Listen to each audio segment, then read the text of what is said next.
Here. Oh my God. I hope everybody is excited. We are not having faces shown over here because of the anonymity needed because of what do they call it when it's statute of limitations. yeah, that stuff because of the super awesomeness that came from a trip that you guys are going to talk about here in just a second. I'm pumped. We've got Matt and Bryce in here. You guys spent some time in a car together. I think that's a fair statement to say, right? Yeah, it's pretty fair. So I would say we spent too much time in a car together. Way close quarters. So have you guys known each other for a long time? A couple of years now. Okay, all right. So at least you knew each other. It wasn't like all of a sudden you're like, hey, why don't you drive with me in a car for 2 weeks? Because that's where I want to end the conversation on the coast to coast trip is how much time did it take to get back home? Because that's what nobody plans for. Everybody sees these super low times, but you guys have a crazy time.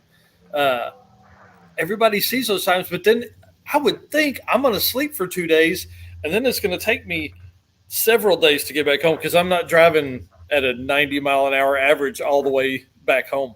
It's pretty hard not to put the hammer down after you have it down for so long. You just look up and be like, oh yeah, I should probably reel her back in. But that's so awesome. So before we get into that, I've got to thank some dudes. We asked our fans the other day to help us build a podcast room, and these guys came through and donated some money, and we are so appreciative of that. So appreciative of everybody that watches these videos.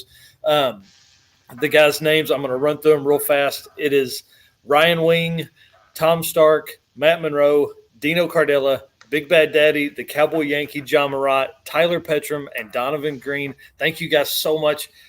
We are starting after this, probably hour and a half live feed right here. I'm going to start tearing all of this stuff behind me is coming out. So I'm pumped about this. I think this is going to elevate our channel. It's going to elevate our ability to bring better content to everybody. So, all right, enough of my shit.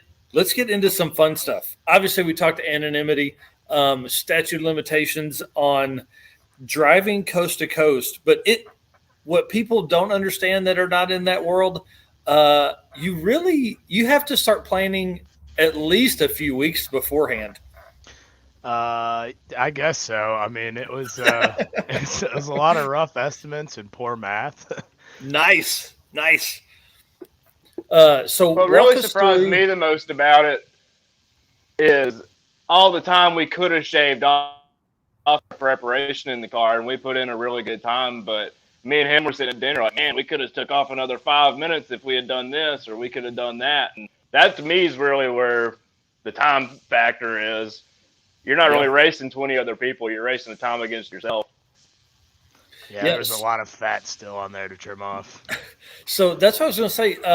On one of the Coast to Coast pages that I'm on, I posted that you guys were going to be on. And it seems like there was maybe more than just you guys making the run across the country. Is that right?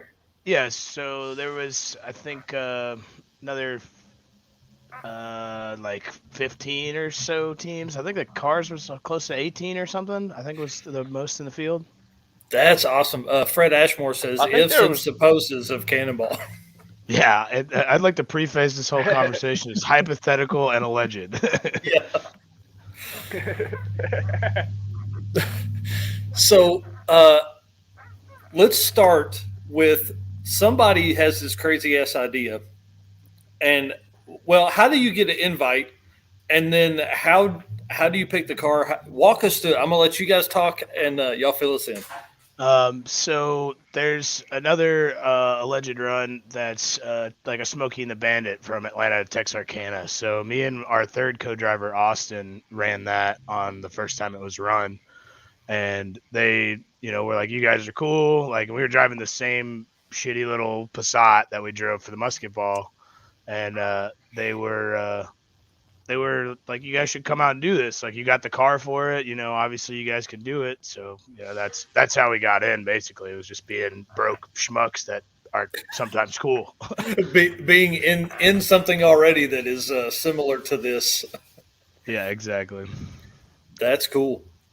Originally, to get into the Southern Classic, one of our other friends that's a gambler too was already doing C2C stuff and has some runs under his belt, and he invited us to do the Classic with him. And so we got in there because gamblers help gamblers, I reckon. Yeah, dude, ABG. Oh, yeah. That's awesome. Where did the car come from? So that's Austin's car. His dad had it for a daily driver for, I don't know, maybe 15 or 16 years, something like that. I think they bought it new in 01. And when we made the run, it had like 304,000 miles on the dash. So it was not a happy camper before we left. That's crazy. So with a car with that many miles, like what prep goes into that? Like oil change? I mean, like what do you do to that car? Tried to stretch the oil all the way back up into Connecticut and changed it before the start line. But like general maintenance stuff, like it had brand new tires on it before we left Georgia, and like wheel bearings, all sorts of maintenance stuff. Just regular stuff for a car that you're trying to beat the wheels off of. Right. Thomas Gilbert's asking, why can't I see Bryce's grubby face? Anonymity here completely. and you guys are more than welcome to turn the cameras on if you want to. Obviously, it's not because I'm too poor to afford a camera. That wouldn't be the reason. So, all right. Too much greatness. Right. So God, there's so many questions. Because I think every car guy at one point, my favorite Cannonball, run type movie is Gumball Rally. I enjoy that one a lot because I just think the car sounds in that movie are better than maybe Cannonball Run movies. God,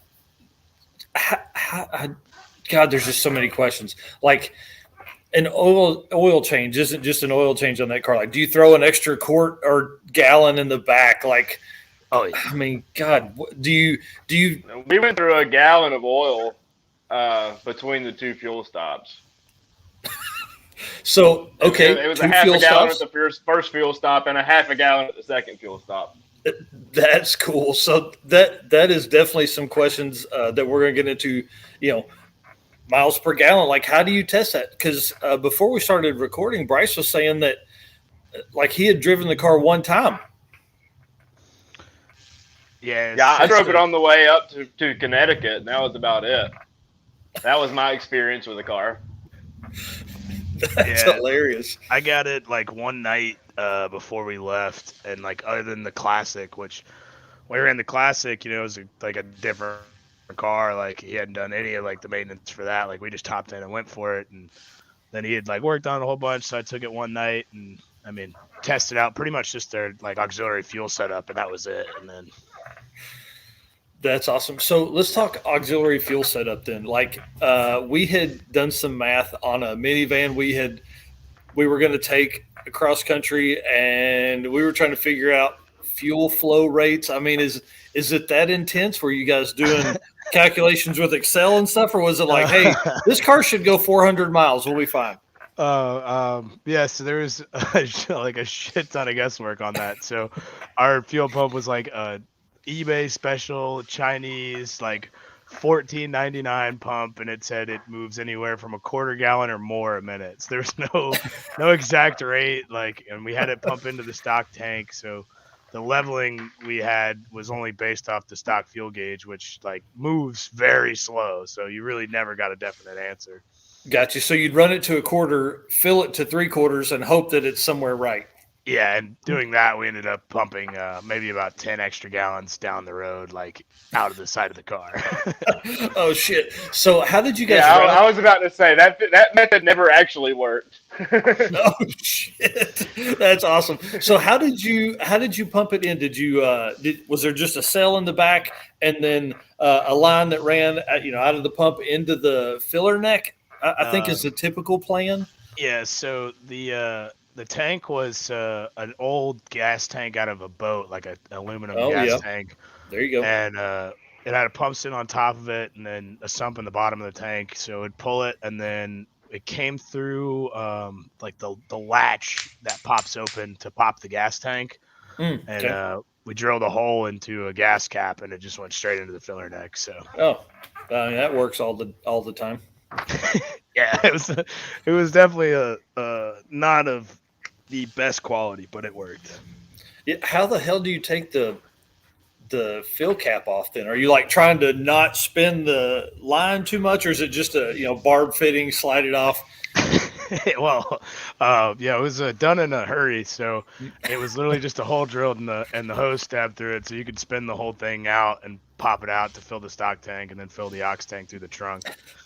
Shit, that's cool, man. That's really cool. That a lot of people probably make this harder than what it really is. I would say that on some of it. We haven't even told anybody what is your time from Darien, Connecticut? Let's go mileage. So it's Darien, Connecticut to the Portofino in LA. Mileage, and then what was your time?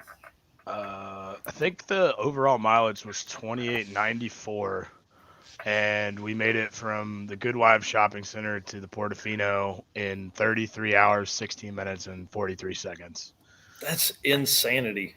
That's insane. Like, that's like you told me a while ago, but it's like, what, 90 something miles an hour, 80? What'd you say? It was Matt had the numbers pulled up. What was it, Matt, before we got into LA traffic? We had a rolling average of almost 91 miles an hour until we hit LA traffic. And when we got to the Portofino, after that last hour, it came down to 87. Dang, that's crazy. That is crazy. It was like LA traffic. We got in there like into LA like a perfect golden hour of like where traffic was just starting. If we were like maybe 20 minutes later, like it would have been gridlock and would have just sucked. Yep.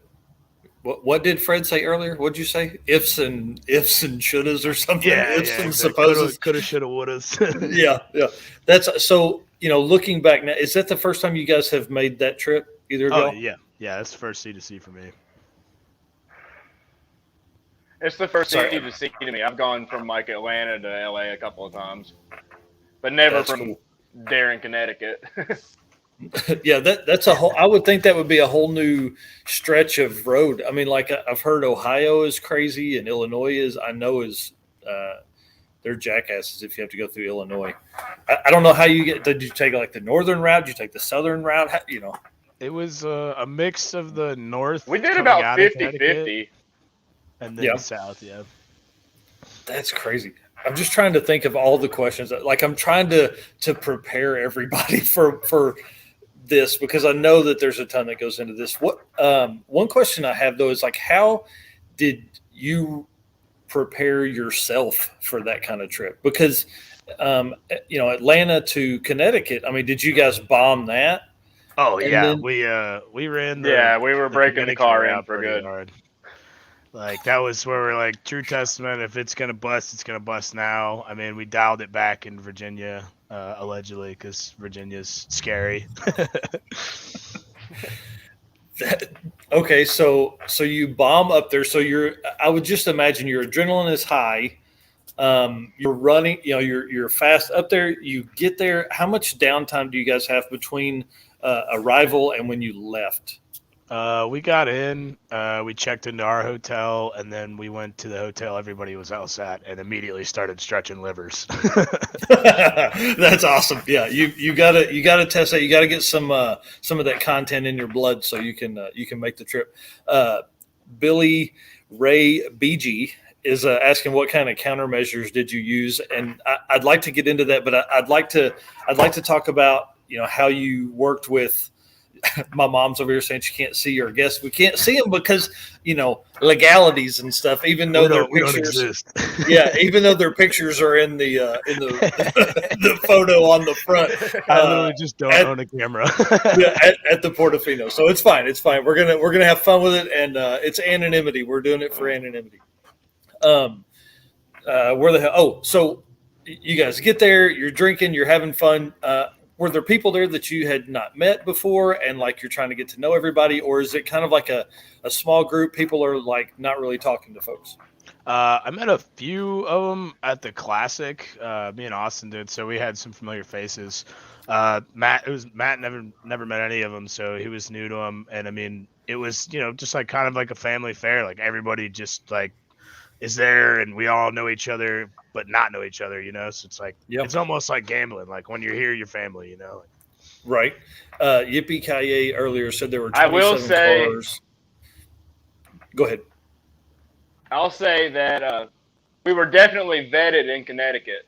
Everybody was nice and cordial with us, but it wasn't like bro and family until everybody made it to LA, and then everybody really opened their arms like, hey, welcome to the Cannonball community. You made it. So it's not something you can just show up to and half-ass and think that you're going to walk in the door. Yeah, very much so. Yeah, just being there isn't part of the cool factor yet. Finishing it is part of the cool factor. Yeah, 100%. Yep. So that I would say that's a lot like the drag and drive community. Once you prove that you can do something as strenuous as that, and I can only imagine as strenuous as what this is, then people are like, okay, these guys have a shot. They're not dumbasses. They didn't run over anybody. They didn't kill a car or something like that by not treating it right. So, oh yeah. I guess I answered Billy's question. The countermeasures we had, we just had like, I don't know, maybe 4 cell phones rocking and a Garmin and one little piddly diddly radar detector. It was like Fisher Price's first unit in radar detector. Nice. Oh, and a pair of dollar store binoculars. Like they don't even see out very far. They're just like for you to look at. Okay, well I can see a quarter mile ahead now. Yeah, instead it was like I think the side of the bino said like 1,000 yards. Oh shit! Well, hey, that gets you out and lets you see if there's lights on top of a car or not. I guess. Pretty much. But you're still looking at a roof rack, still scratching your head. Yeah. Well, I can only imagine, and as you're coming up on somebody at 100, I would think if you're averaging that kind of speed or faster, allegedly, you're coming up on somebody. They're probably not looking for a Passat to come flying past them.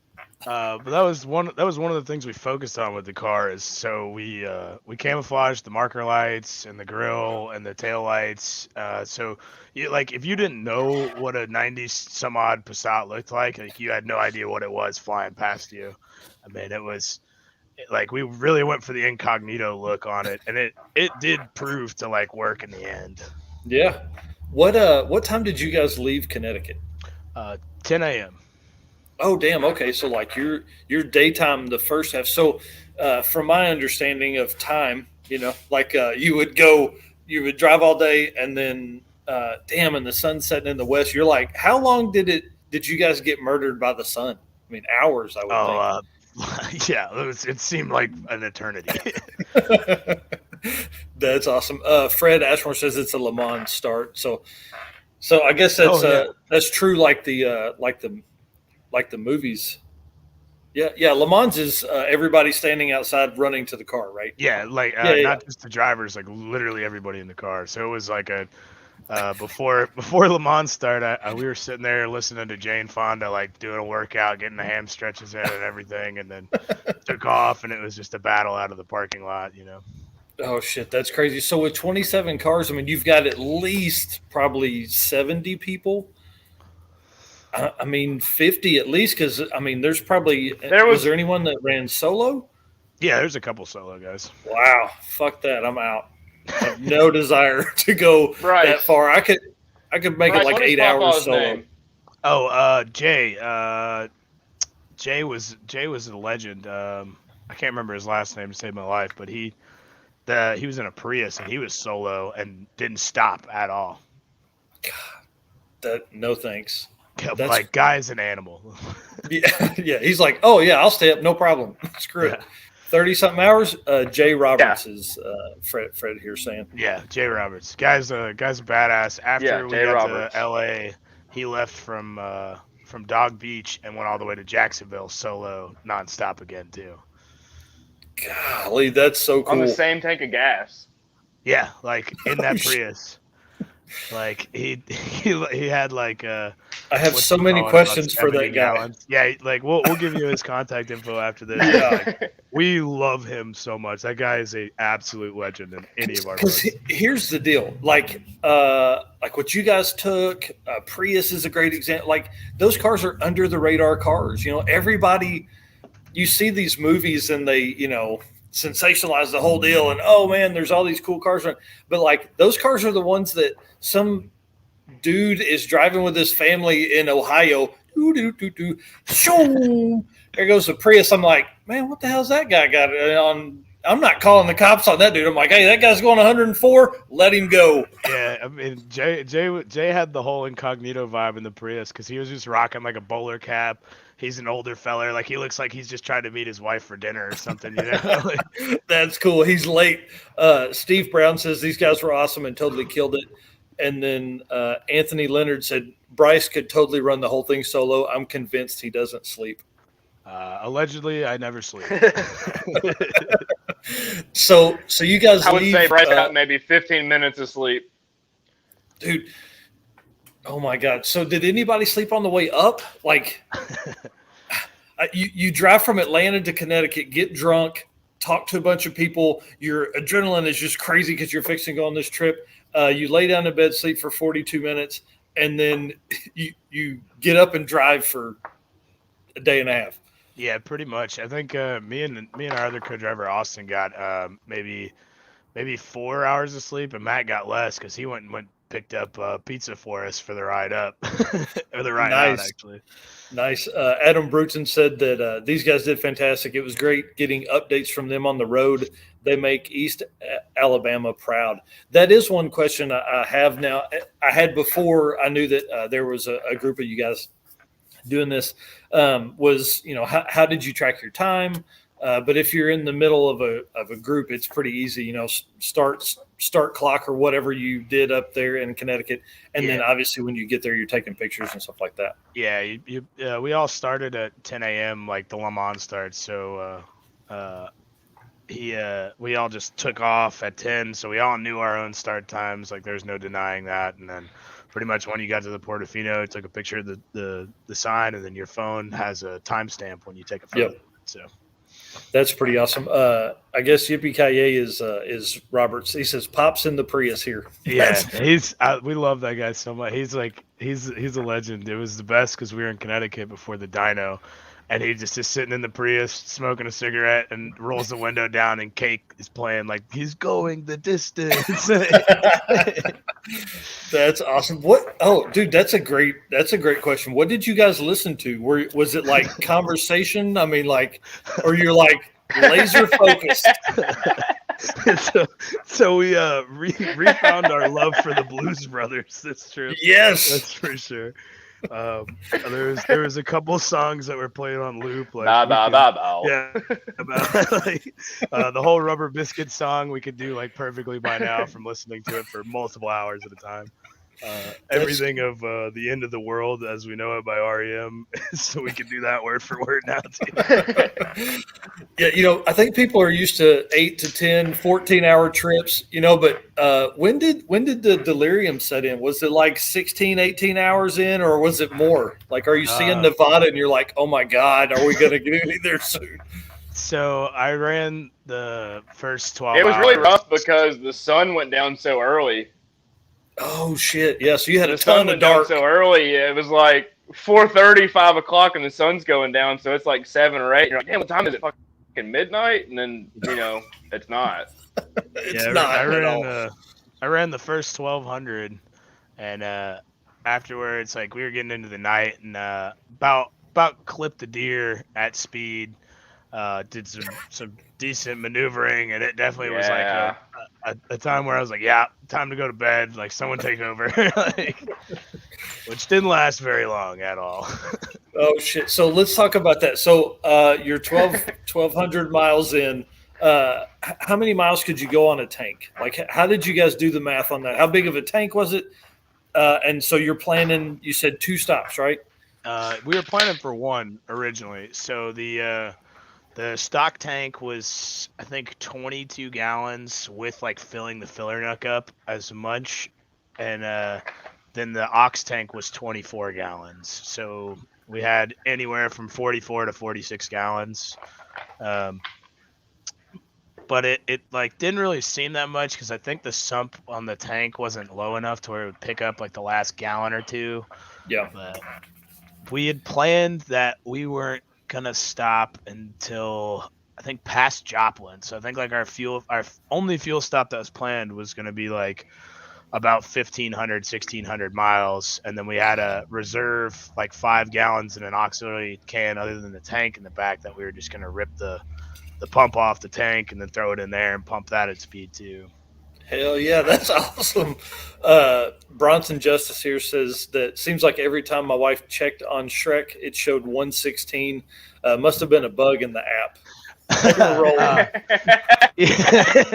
Yeah, allegedly we might have kept her in the woods for a good bit. I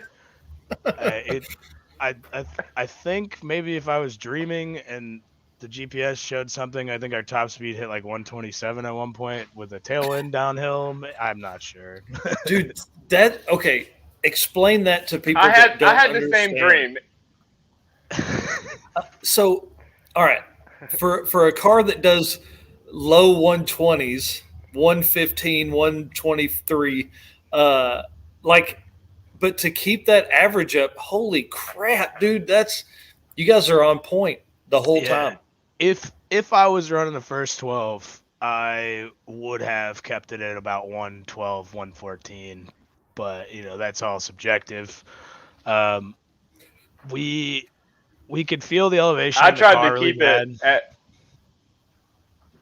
Go ahead, Matt. I tried to keep it at around 105, 110, and I was driving allegedly at 127, and I will say that car felt like Space Shuttle Columbia on re-entry going through the atmosphere because everything was shaking. The glass was vibrating. Damn, dude, that's crazy. Yeah, and like once we got into the wind, like it was literally like wrestling a bear, like coming into LA, and it was amazing. Like Bronson Justice. So yeah, we had to use a Ryobi air pump like for your tires to suck the vent so we could fill faster at the big diesel pumps too. Wait, hold on. Tell us that story because because I'm going to turn this into a podcast, so I'll read the comment to folks. Bronson says, "Love their innovation to use a vacuum pump to displace air in the fuel cell to fill up." Yeah, so we'd hook an air pump to the vent line, and so there was no like burping or the diesel wouldn't foam. So then we could just like shove the handle in, change like put oil in the car, get everything around for a driver swap or something, and that would just be rocking out, just pumping fuel. Definitely was like the most sketchy looking thing at the fuel stops. Like, did you guys see any other? I keep wanting to say gamblers. Did you guys see any other coast to coast folks while you were at any stations, or were you guys all spread out? Fuel stops were pretty much everybody was like spread out on what their mileage and MPG could do. Yep. We got ahead of the curve early in the game, cutting off, avoiding some traffic on the highway, and we took surface streets, and we caught up with another team, and we battled out for I don't know what seems to be about 5.5 hours. Like I wasn't supposed to do the first 12, but then just driving took a hold, and especially with the spirit of competition. Yeah, I would say then your competitive nature was like, let's go. Yeah, that's it. I mean, especially because our fuel stops were very beneficial to us. The first one, someone had told us that they got pulled over, and we pulled off and got fuel early. And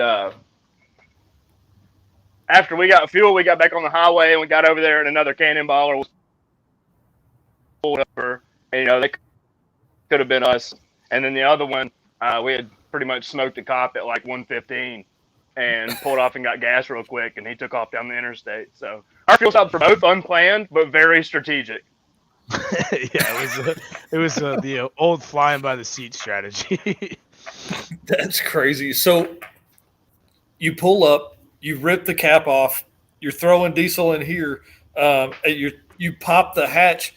How many people are like, what the fuck is going on here? Like, you're like filling the hatch and the thing. Are you like yeah, that? so our filler neck for the aux, I ripped it off like a 90s OBS Ford. So it's, like 4 feet long to get from the aux tank that's centered over the rear axle for, weight displacement. And so it literally looks like we're just dumping gas into the trunk. Like people are looking over at us all weird, and a Ryobi air pump's just racking off. Like, it's like, what the hell are these guys doing? That's awesome. And then you take off and they're like, that was crazy. Wonder what they're doing. And then, nobody ever pays attention to that car. Yeah, no, I mean, we'll send you some photos of the car afterwards, but there's the taillights were painted with upside down triangles, so it looked like shark fangs, and there's just like, it's got 300,000-mile paint job, so it's all peeling, clear coat, and like a clay bar and a cut and buff wouldn't save that car, right? That's crazy. So you guys look like you were just like, you were some poor dudes running across the country. So every time you pass somebody, they're like, okay, later. Yeah, we had a huge, I think it was like an 82-inch whip CB antenna coming off the side of the car too. So it just looked fucking goofy. Fred says, don't church it up, Bryce. Oh, yeah, I won't, Fred. I won't at all. One thing we've got to keep in mind is like the comments are about 15 seconds behind us. So I'm sure that was about the antenna. That's awesome. Yeah, so you guys have done a few events like this. Is it something that you're ready to go for all the time? Like, I just trying to figure out how you prep yourself to do this. Like, okay, we're leaving in a week. Do you stay up for 28 hours? Like, how do you do that? I mean, that's just part of daily life at this point. But I mean, I've lost weight. Like I lost 35 pounds in 2 months, like getting to race weight for this. Like, that's crazy. I definitely cut back on fluid intake and eating and stuff before the race to like prepare for not having food in the car and not going to the bathroom and stuff like that. Oh yeah, that's a good question. So were there a lot of Gatorade bottles laying in the floor at the end of this trip, or was it hey, I'm gonna pump fuel, you go pee, third dude check the oil, and we're gonna rotate? Matt, you got this one right. All I'm gonna say is the Pistolator 9000. There you go. That's great. That's a merchandise coming to you, people. Yeah, you could buy it, especially at Walmart. That's awesome. Who was the first to have to pee, though? That's the question. I think it was our third driver, Austin. Definitely Austin. I mean, I only pissed twice. The first time we hit like standstill traffic on 70, and like I just turned the car off for saving fuel and just popped out the door and just took a leak right there in traffic. Yep, that's awesome. So your stop and go traffic. There's there had to be more people in the mix that are in that same ballpark as you that are on this run, and they're peeing off the side of the road too.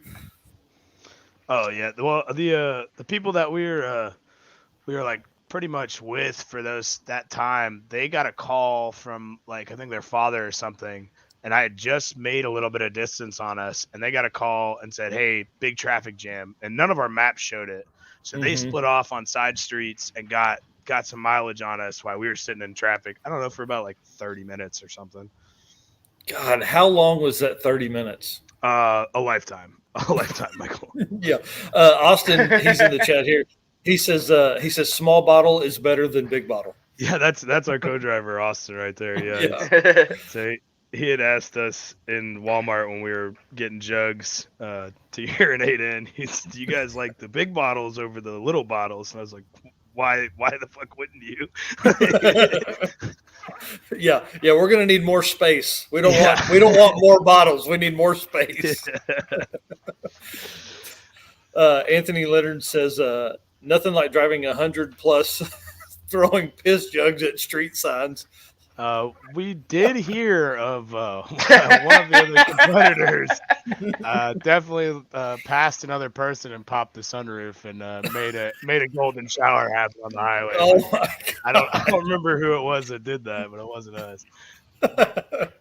That's funny. Austin says shaving grams here, shaving grams. Mm-hmm. That's funny. So, what's it like to be in the car with the same two people at that level of? I keep saying adrenaline, but I don't know what else to say. But at that level for that long, what's that like? Me and Bryce were pretty much just in the zone. He was driving real hard, and I was spotting real hard.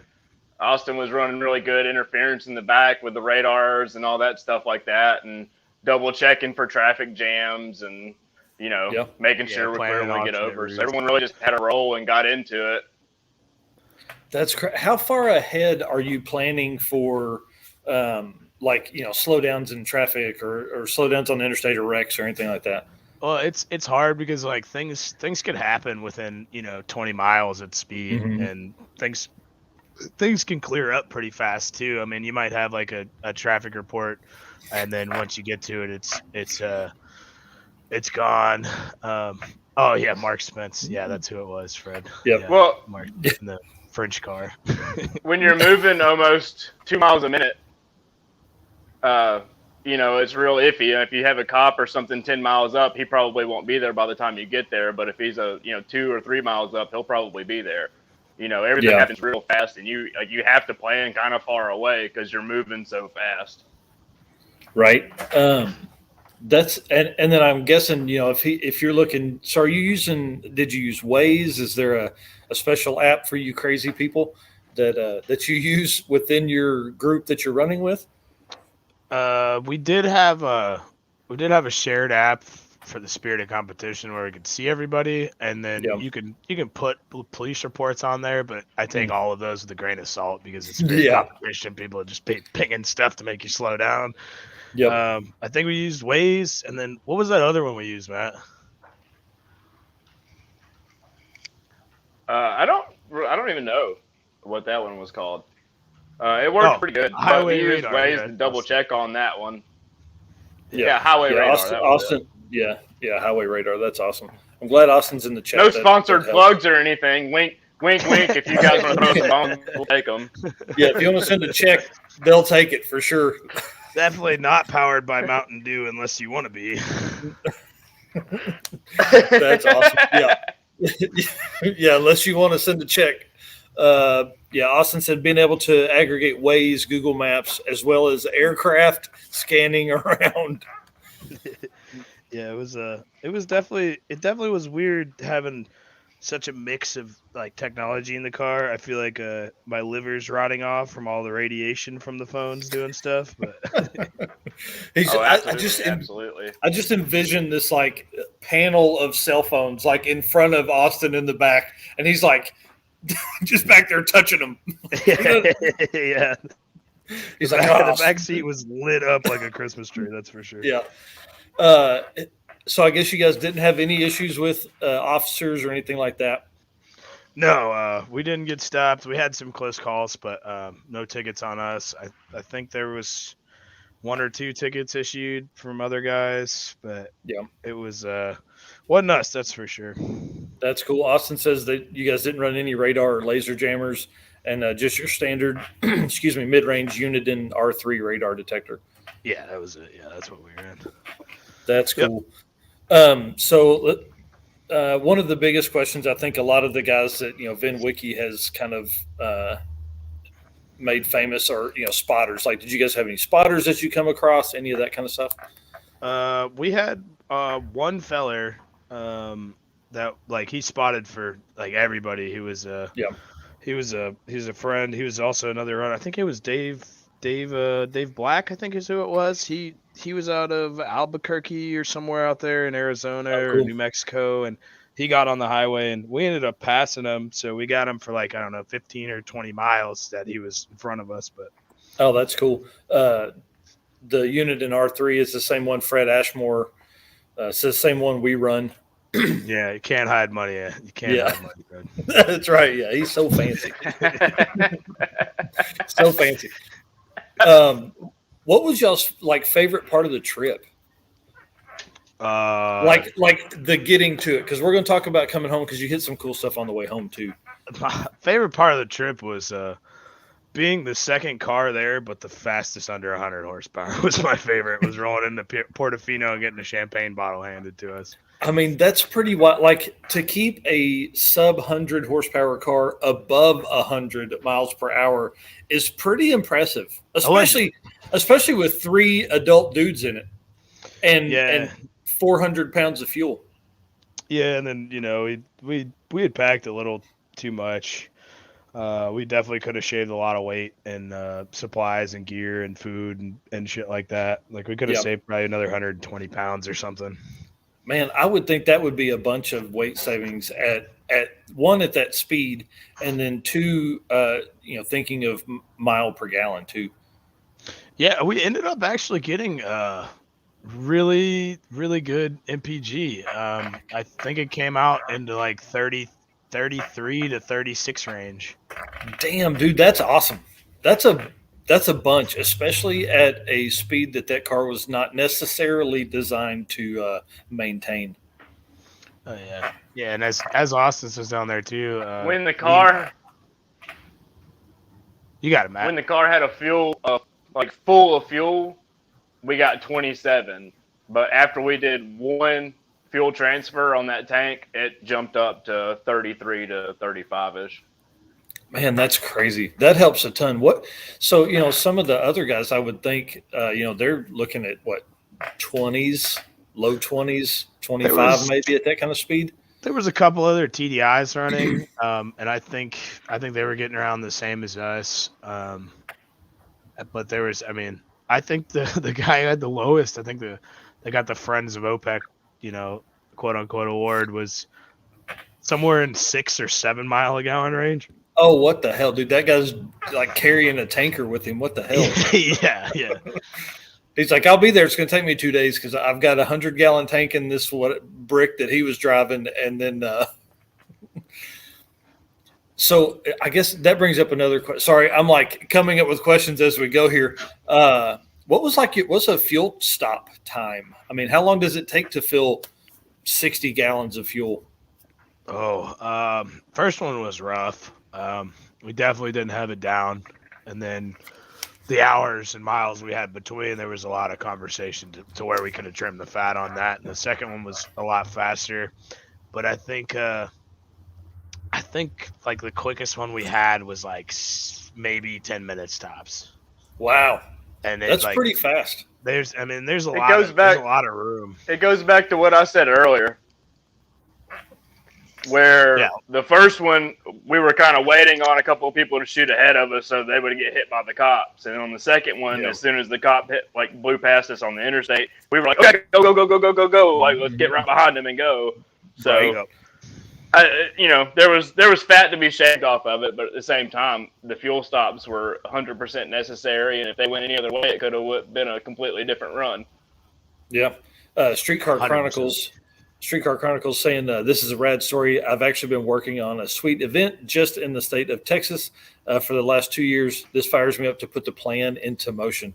And I think that's what you guys will see as, more of this story comes out and things like that. And obviously you guys are easy to talk to, and that'll help. I hope it definitely inspires folks to go out, and even if you weren't going balls out, what would you think a respectable time is? Like a hour. I want to give a shout out to those guys. That Cavalier was awesome. That was one of my personal favorites, and they definitely embody the spirit of gambler. And I cannot wait to race them on public roadways again, allegedly. Yeah, that's awesome. Yeah, the Cavalier. We were definitely rooting for the Cavalier. They had some technical difficulties, which was a shame because we thought they were going to be some hard competition, but mechanical failures really set them back, and that it was a drag on us, but it was also one of those things that that's what happens on these. Yeah, that's crazy. It's going to be interesting to see your growth after this and what happens next. Are you guys already planning for a second trip across? Oh, I hate it so much. I'm gonna probably Absolutely. That's awesome. That's awesome. So sorry. Back to respectable time. What do you guys think is a respectable time? Well, like in like what car? Like, cause there's a lot of stuff. Like, you're just commuting coast to coast, or like, are you just No. Like you're attempting a decent time, but you're maybe not trying to set the record. You know, like it's your first go around, and you're like, hey, I think we can do this. I mean, Yeah. sub 35. Yeah, I mean, It depends on if you're talking cannonball or musket ball. Yeah. If you're talking 700 horsepower, I would say anything under like 35, 36 hours is extremely respectable. But if you're talking full cannonball, like no horsepower limitations and all that, definitely like 28 or 30 hours is pretty respectable. Yeah, for a legitimate cannonball with like a prepped, like actual, like fast car, anything under 30 is cool. There's dudes that are in the 25-hour range. And Yeah. like that's just like after running it in this car, like that's just balls out bonkers to think. And I mean, you never know because traffic conditions, weather conditions, like you never know what'll happen. That's right. Yeah. Right dead in the set of COVID is when that was set. Yeah. Oh yeah. We've been following this for a long time. So when I saw the picture, I was like, oh shit, those guys got to be on. Yeah, this was absolutely. I know this was like absolutely like the most fun I've had in a car in a long time. I mean, we gamble, we do stuff like that all the time, and we've all done some kind of racing. Like I've done some road racing action. Matt's done some drag racing. I think Austin's done kart racing and stuff like that, and some motorbike stuff. But like this right here was the most fun I've had in a car, like at all. That's cool. Well, and because it's such a long trip, you know what I mean? Like, so Ashley's asking about music selection, and then she said she knows B is a chef. What was the appropriate meal selection for a coast to coast trip? Well, Matt grabbed the last Domino's ever made out of Domino's Pizza in Darien, Connecticut. We had two pizzas that we ate all the way across the country. We had like a pack of Cinnabons from Domino's hang out on the back glass for like, I don't know, maybe 8 days or something. That's crazy. Music came down to like a lot of classic rock, a lot of drive-by truckers, Blues Brothers, some weird stuff, just to throw a curveball and just to wake you up. And pretty much there was like coming into LA. Matt just looked at me and turned the radio down because we had the windows down because it was like a balmy 83 degrees out. We're sweating, and it was just the most violent experience ever. That thing's just shaking like Spaceship Columbia. Megadeth was like cranked to the moon, about to blow the treble out of the speakers, and he's just like, "Can we turn the music off? It's not even music at this point." He's like, "I'm trying to see here. Can we turn this down a little bit?" Yeah, exactly. That's crazy. Austin says, anytime you can make where you maintain a decent speed and keep moving without any big mechanical incidences and law enforcement encounters is a badass run, in my opinion. Oh yeah, for sure. Yeah, and then he said, "You ever heard of a Wish sandwich?" Yeah, it's about the same to a rubber biscuit. So it would be interesting to see the playlist, the play history on your on your stuff. Yeah, I mean, I think my phone is running music for, I don't know. We'll send you a couple of keepers. Yeah, we'll send you the hitters of the trip. That's for sure.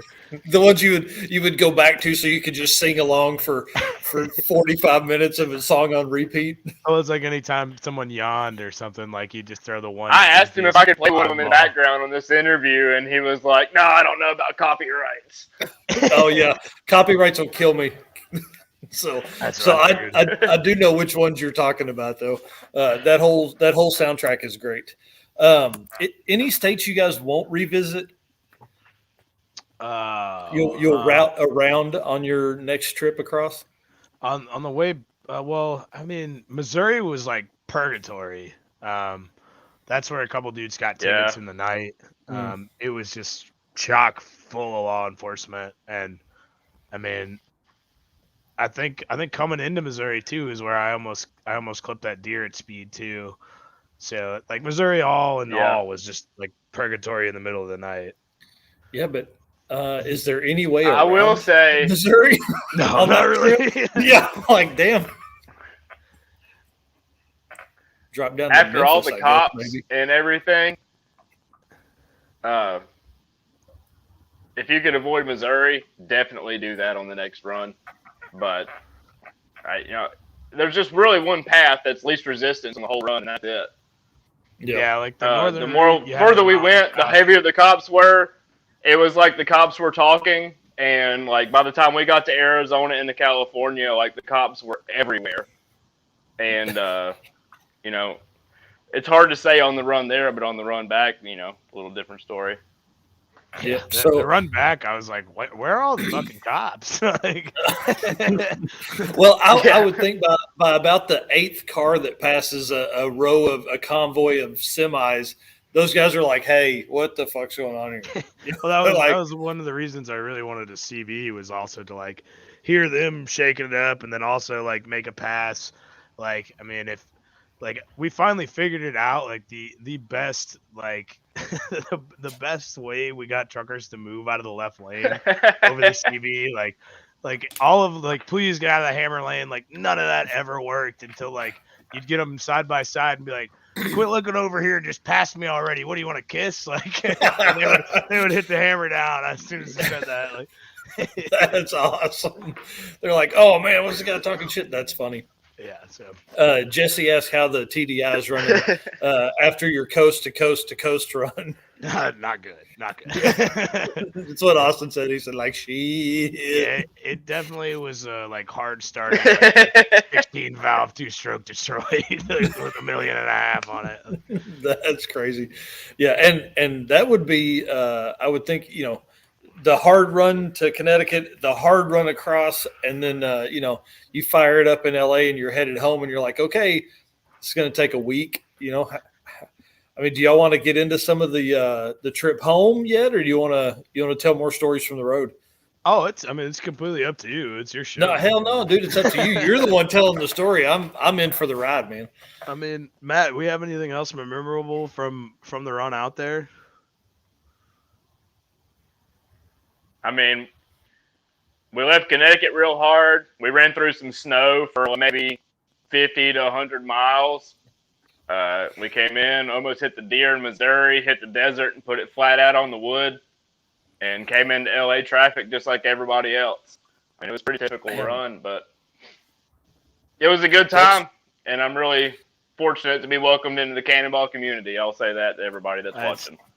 That is for sure. Like, thank y'all for letting us do this. It was absolutely amazing. God, you guys are making me want to do this now. How many cars finished? I think everybody in the pack finished. What? Oh, that's awesome. Yeah, I mean, there was a couple cars with mechanical failures. Steve Brown or Steve Brasher and Pistachio? Steve Brown launched his car off I don't know. He launched his car off something in Arizona, and like he bottomed out the oil pan and something like that, and came into LA and hang out with everybody at the finish line, and then went back, fixed his car, and drove it like 2 days later back to the Fornafito just to finish. So huge shout out to that guy because that really stands out. The Cavalier guys, they fixed it. They ended up running to the Portofino too, and they had mechanical failures. Team Florida Man, they were running. Yeah, there he is, Steve Brown at the bottom, Flying Pistachio for the win. Bad man, Steve Brown right there. The Yaris, they ended up having some kind of tire failure, and one of our support cars, which was some of the coolest guys ever in a short bus. They helped him get the tires changed. They had to like wait till the morning when Firestone opened too. So then they ended up finishing later than they wanted to. But that's just how it goes sometimes. But every single car in the group made it to the Portofino. So let's talk what you carry in the car with you, because when we race week, we last year 2020 we took everything, we loaded everything in the car, and I think it was like 600 and something pounds worth of shit. Like, what all did you guys carry in the car with you?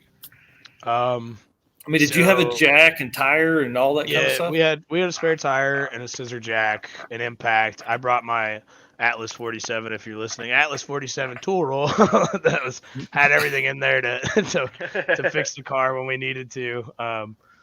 But pretty much it was just like, I had a bag, Matt had a bag, Austin had a bag, some food, some drinks, and then enough tools to put a Volkswagen back together, and a spare tire and a scissor jack.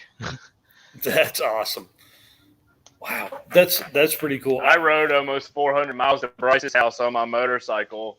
So I was packed very, very, very, very, very light. Yeah.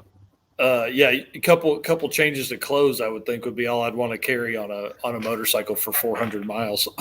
Yeah, I think me and Matt had I don't know, we were on our last pair of clean pants for 4 days.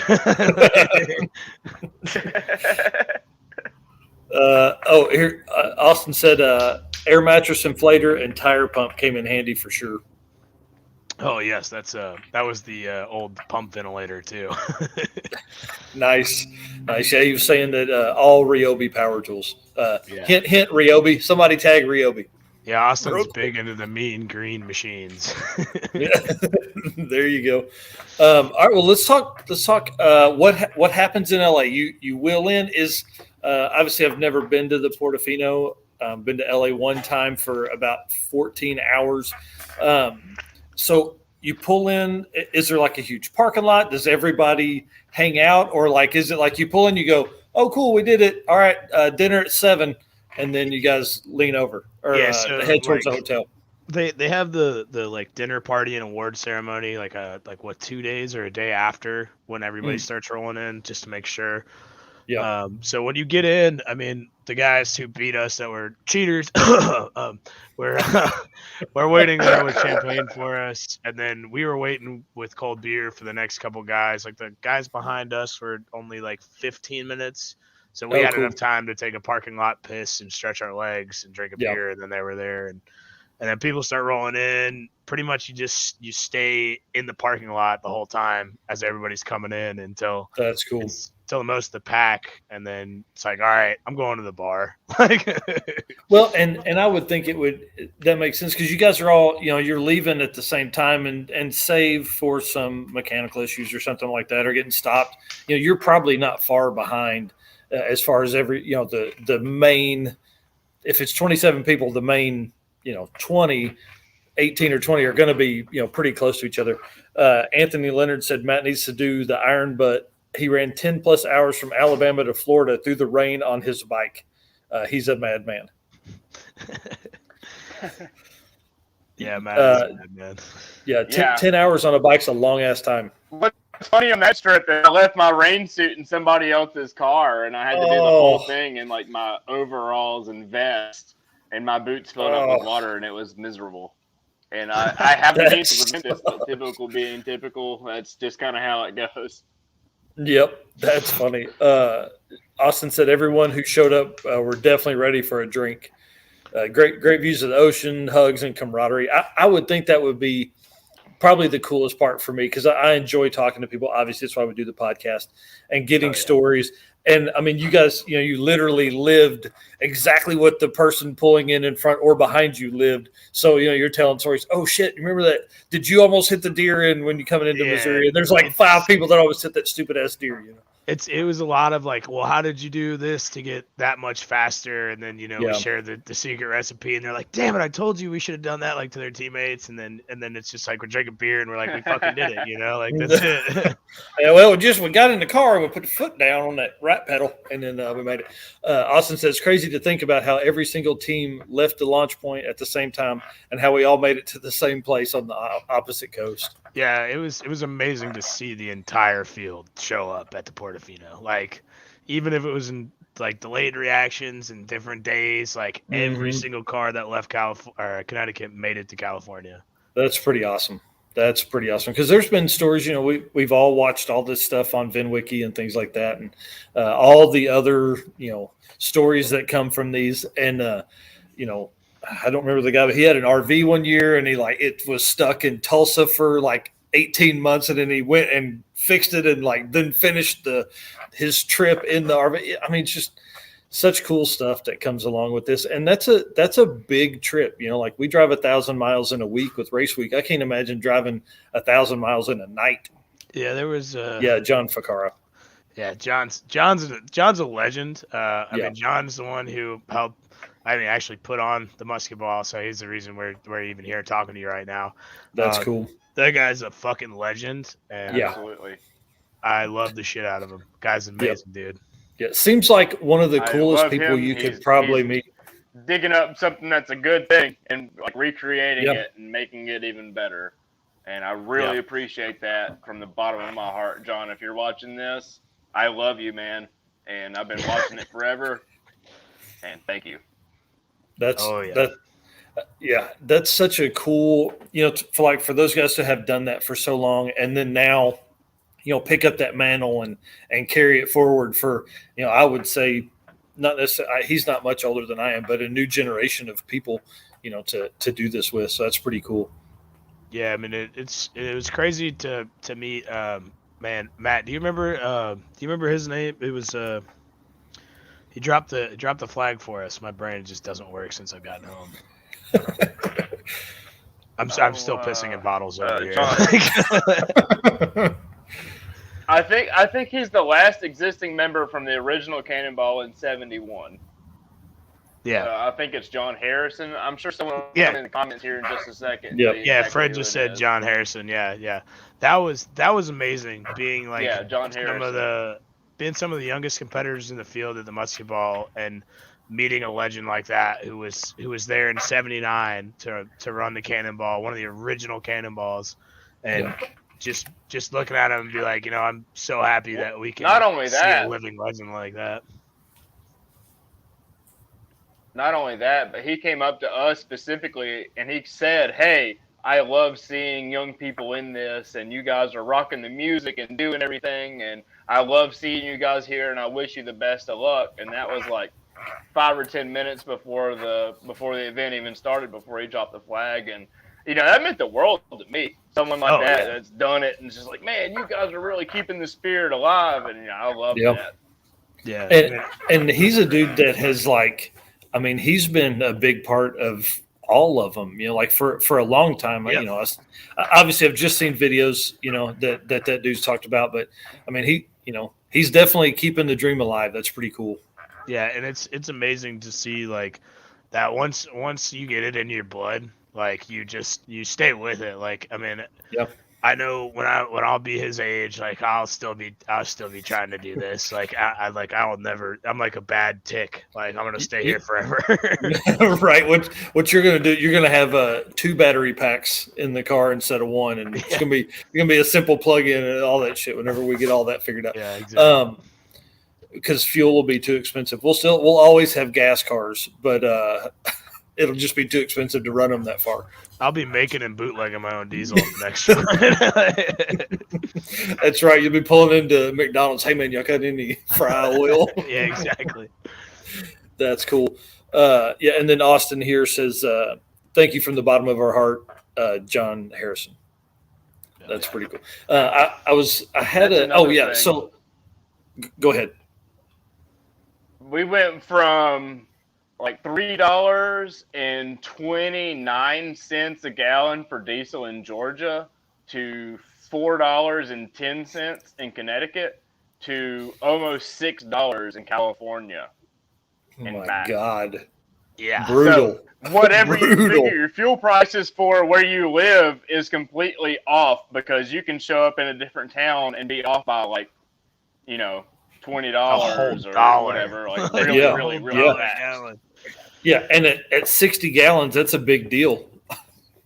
100%. Yeah, exactly. Man, that's why. So how many gallons do you think you guys went through? Did y'all do the math on that, or was it fill the tank, let's roll? Yeah, it was a lot of fill the tank, let's roll. My best estimate. We overpumped. My best estimate is we went through 250 gallons of diesel. Yeah. And on like 2 occasions we overpumped too, so we just threw dollar bills out the window. Yeah, pretty much. Send it down the way. That's crazy. Wow. Because I think that's one of the biggest things is, because in a trip like that, you're not worried about hotel rooms for the trip. You're not That's stopping not- at night or anything. But fuel. I mean, not that's the $1,000 run. of That fuel. is the entire Yeah. trip from Georgia to Connecticut. The whole run completely on the wood and kind of taking it easy and hitting like 200 or 300 miles of Route 66 on the way back at like a casual 50, 55 mile an hour pace. Like the entire run was probably 250 gallons. That's cool. And then Austin's saying about 74 gallons on the run. Yeah, that's about right accurate. Yeah. Yep. He said 37 gallons for the first 1,200 miles, so probably twice around that. Excuse me just for a minute. That makes sense. So, how long did you sleep after you got to LA? Like you guys get there, hang out once for a we minute. got to LA, we probably slept, I don't know, probably 5 hours because we were all in a time difference. So we woke up really, really, really early because we're all on Georgia time. Yeah, so your Eastern time. And we went out to the car and was like kind of taking an assessed damage on it. And, and then we were like going back to the room, still drinking coffee, and people were just waking up like, you guys want to go get breakfast? And we're like, no, like we've been up for a couple hours. Sorry. That's awesome. Austin said started drinking and hung out for about 4 hours, then passed the fuck out at around 8 p.m. So hang on, I'm just doing the math here. So we definitely went to bed early. Yeah, so if you left at 10 a.m., if you didn't get a nap during the trip, which I would think you would have somebody slept a little bit, 20 minutes, 30 minutes, something like that. And then you get out there and you're up till 8. I mean, that's a long stretch. Yeah, I just got back. What was the question? So it was, Austin slept a pretty good bit. Austin slept a pretty good bit. Bryce slept probably 30 or 45 minutes total in the whole entire journey. I got about 2.5, maybe 3 hours of sleep right there before the driver change where my shift took over just to make sure I was sharp. And I'd say I didn't Austin sleep more than 15. Once we got to Portofino, cars started showing up. Oh, well, I mean, you were back there laying down, Resting for 45. You were off the clock. Yeah, what clock then? Yeah. Yeah. That's great. So that led us into then Austin talked about kind of hanging out and drinking for about 4 hours with folks, and then he passed out about 8 p.m. And so my question was like, how long did you sleep? And Matt was saying that you guys were up pretty early because you were still, I mean, your brain and body hasn't adjusted to West Coast time yet. So if you slept 5 hours, it's now 1 a.m. Yeah. Not only on top of that, daylight savings is a bitch. Yeah, it was rough because I mean, me and Matt stayed up drinking. I mean, way too late. Like we should have gone to bed when Austin went to bed. I mean, we stayed up. I mean, probably till 4 a.m., 5 a.m. or something. And then crashed, then woke up at like 8 a.m., ate breakfast, and then just started the whole Rochambeau again. And man, yeah, the liver is definitely feeling it. That's for sure. That's crazy. So let's so Austin says we were up before 7 a.m. when the hotel breakfast restaurant opened up. That's pretty awesome. So I need to grab me a beer. Why don't you guys tell kind of like the first leg back home? Don't get into any of the Route 66 stuff if you can help it. I'll be right back. All right. Yeah, no problem. Okay. So we woke up our third day in LA, and we talked to Austin. Austin stayed with his girlfriend the night before, so they were out in Long Beach or something like that. So we ended up getting out to Long Beach about 11 a.m. or 10 or something like that, and then doubling it back around, figuring out where we were going, and made it out of LA. I don't know, maybe I mean, we pretty much 4 just hit p.m. the interstate, made it. Yeah, we made it out of LA, and we were probably running like 85, 90 miles an hour, still kind of splitting traffic, trying to shake off the fucking jams. And Allegedly. you come into Arizona, yeah, allegedly. You come into Arizona, if you're doing it yourself, you dip off on Route 66 right after you get out of the big city, and it's just kind of badass pretty much after that. I've made the trip a few times, and I've always been on the interstate except for like traffic jams and stuff like that, trying to split around them. And it was really nice just to pop off on the back roads and see the scenery and mingle with the people and slow down and stop after hauling ass for so long. Yeah, it was nice. I mean, like once we left LA, like, I mean, I was still driving. And I mean, I just kept telling them, I'm like, key it up on Route 66. Like, I want to hit this, the slow motion, and to where I physically can't put the hammer down, and I can just enjoy the scenery and just like, soak up what this, what I want to do on the way back, which is just see sights and see scenery and just enjoy it. Like what my dad did when he went to California when he was a kid was, he ran the majority in Route 66. I just want to experience that. It's not going to be there for much longer.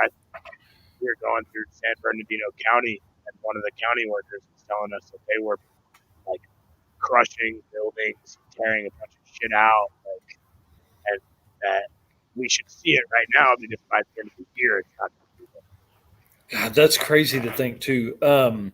The 2026 is the 100-year anniversary of Route 66. So I think that's my plan, is to make that trip that year. I would honestly take it like sooner the better, because they're absolutely take it. What that lady said was 100% true, because like 20, 30 miles down from where she was taking pictures was just like demolished sites and things that you could tell had been there that were just completely flattened and no longer in existence. And it's an absolutely beautiful road, and there's awesome people out there and good little mom and pop shops and stuff like that. And if you're going to be a motor enthusiast, you got to get out there and support these people. Yeah. Stop at those little markets, stop at those little diners, like even if it's to get a cup of coffee or a pack of chewing gum, like every cent counts with those out there. And it's like everybody can take their, I-40 and just haul ass, but nobody takes the side roads and runs Route 66 anymore. And it really soaks up the scenery.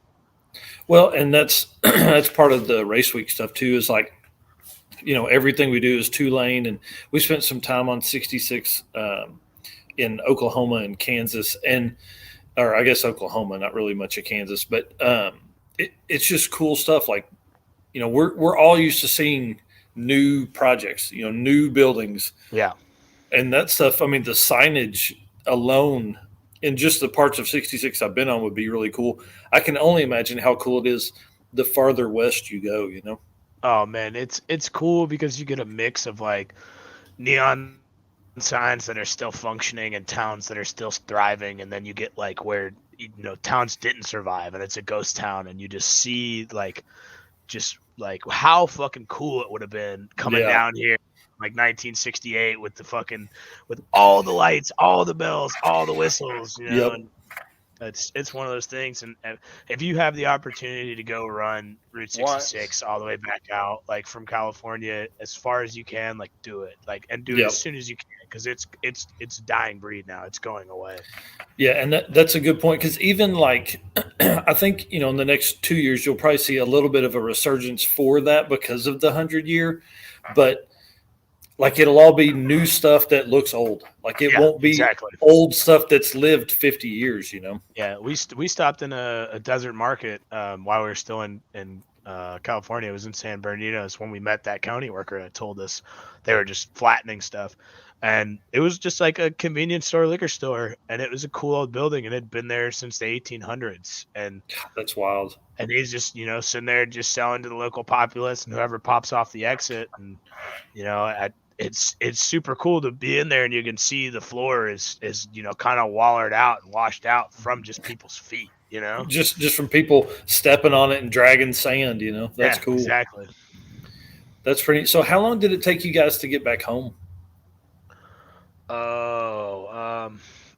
were on the road for another 3 or 4 days. How much was it, Matt? We left at like noon.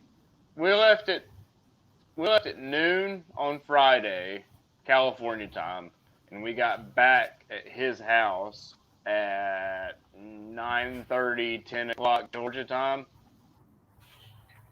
What day? Was it Monday? Having some different. No, we got back Sunday night. Sunday night. Friday Okay, morning, yeah. Got back Sunday night.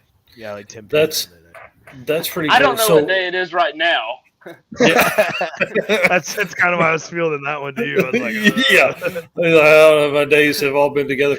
But the funny thing is, like on a trip like that, you lose that day. Like, there's a extra 12 hours of time that doesn't exist in your brain, Oh yeah. Like all of whatever day you made that run was one day. That 33 hours and 16 minutes and whatever seconds was one day. That was just one day. Yeah, it was it definitely took a toll on. I talked to a on the customer. I worked for myself, and I talked to a customer, and they said, "Well, so what? You've been through like all the time zones?" And I said, "Well, I've been through all the time zones twice. Like I don't know what time it is right now. Please just give me a time, date, and stamp so I know like how to react with what you're saying to me right now." Yeah, I'll put it on my calendar. That's pretty crazy. So that was our biggest thing, right? So we live in Northwest Arkansas.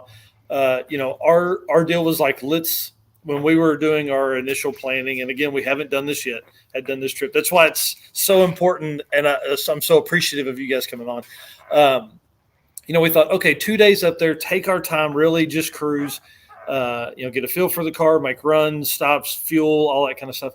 And then we figured sub 35 hours for our first trip would be respectable in our opinion of what we could do, make time when we could. If we hit less than 35, I would be excited. And then, you're 3 or 4 days home because I want to see stuff. I want to take time and stop and look at cool cars and cool spots. So, you think like that's a whole week that it takes to do that. Plus the time it's going to take you to recuperate. Oh yeah. I mean, like, I don't know about the other two guys, but like I don't really think there was any recuperation that was going on while we were there. Yeah. Well, I meant once you get home, because I would think you would be just annihilated once you get home. I mean, me and Matt got back to the house and immediately like killed a bottle of champagne and then like a couple to a few beers, That's awesome. And woke up in the morning and just was like, all right, well, I guess we'll just like drink 6 cups of coffee and sit around until you have to leave. Didn't know how to even act. And I mean, when he left, I just took like the world's longest shower until my hot water heater just called it quits and just laid down. I mean, that's I'm hurt, crazy. Melinda. I'm hurt. Yeah, pretty you. much. I'm hurt. I'm hurt. And of course, I couldn't call my best friend because he's on a motorcycle going home. I could be like, "I miss you, buddy." Yeah. Hey, and then Austin said he worked all day today. So, what day did you guys get home then? Just a couple days ago. Yeah, just a few days ago. Wow, dude, that's crazy. That is crazy, right? Let me look at my computer. It tells me what date it is. Yeah. Today's Tuesday, so so we got back on Sunday. God, dude, that's wild. Thank y'all so much for making the time to do this. I was thinking, like, typically it's a couple weeks, before somebody posts shit. Yeah. Holy crap. You reached out, and I mean, I've been in a fog. Like, I'm just like, yeah, man, whatever, man. I'll see your buddy. I'll be on the. I saw the picture, and I'm like, those motherfuckers got to be on here. Like, I got to know this story, especially in that car. Like. Just taking that trip in anything is cool, but taking that trip in a car that, I mean, doesn't make any power, isn't going to run 150 miles an hour. So it's all about average speed. It's all about how fast can you change we're not stopping at McDonald's to get food because we can't take the 10 minutes, Yeah, it was that. funny because in Atlanta we got the car dynoed, and in Atlanta it made like 76 to the wheels, and when we dynoed in Connecticut it made 86 to the wheels. So with dynos are always their own thing. So pretty much we think in the average of somewhere it's probably sitting at about 80 horse or something, and because there was a couple dudes that they said they dynoed before, and then that dyno was a little over, and Connecticut's got a higher elevation. It's just all that shit. So yeah, and that little TDI was like the little engine that could, because it was free boosting at like 22 pounds of boost at like 4,200 RPM. So it was just like giving it all she fucking had. That's awesome. So any mods to the car? Like, I mean, you guys have better exhaust. Was it all stock? Like anything like that? Cut the cats out of it and sold the cats for gas money. Yes. So it's got a little straight pipage, and other than the fact that like something in the like back feed for vacuum for boost control is just like bypass, and the MAF thinks it's running lower, so it just free boosts the entire thing, because I think stock they run at like 5 or 6 pounds of boost. Like, oh wow. And she just was letting her fucking eat at 22. That's awesome. And then Austin says an underbelly and a front air dam, and then big tires to help with gearing. Yeah, I think we had the car upsized like 2 sizes in tires, so the speedo wasn't crazy off. I mean, it was like 3 or 4 miles an hour off on the car to what like our other GPSs ran, and so it definitely helped. That's for sure. That's cool. And then he says a resistor in the MAF wiring to dump full fuel. Yeah, there you go. Yeah, yeah, that's cool. That's pretty neat. So trip home, I mean, is there a special spot that you guys are like, I'll definitely go back to this place? Matt, I would say Oatman. Absolutely.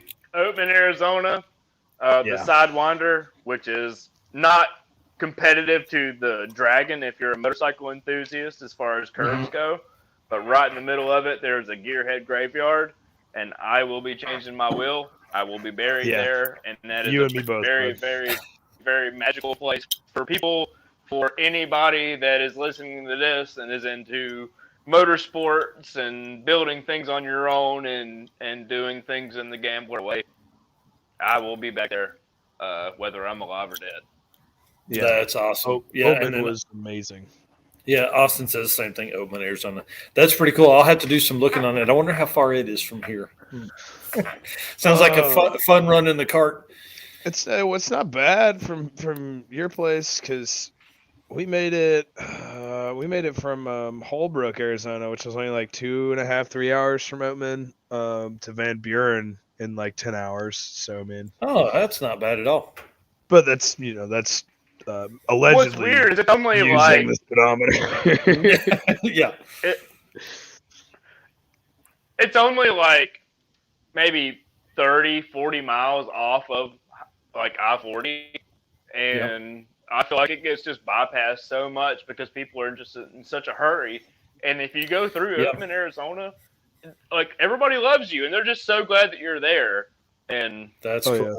Just slow down. It's not worth it. Don't haul ass. I know we have a land speed record across the country. Yeah. I know we have a land speed record across the country, but just slow down and enjoy America and look at everybody and be like, hey, man, I love you. Like, it's great. Yeah. It's a beautiful day, and it's wonderful to be here and able to do these things that we do, these alleged shenanigans.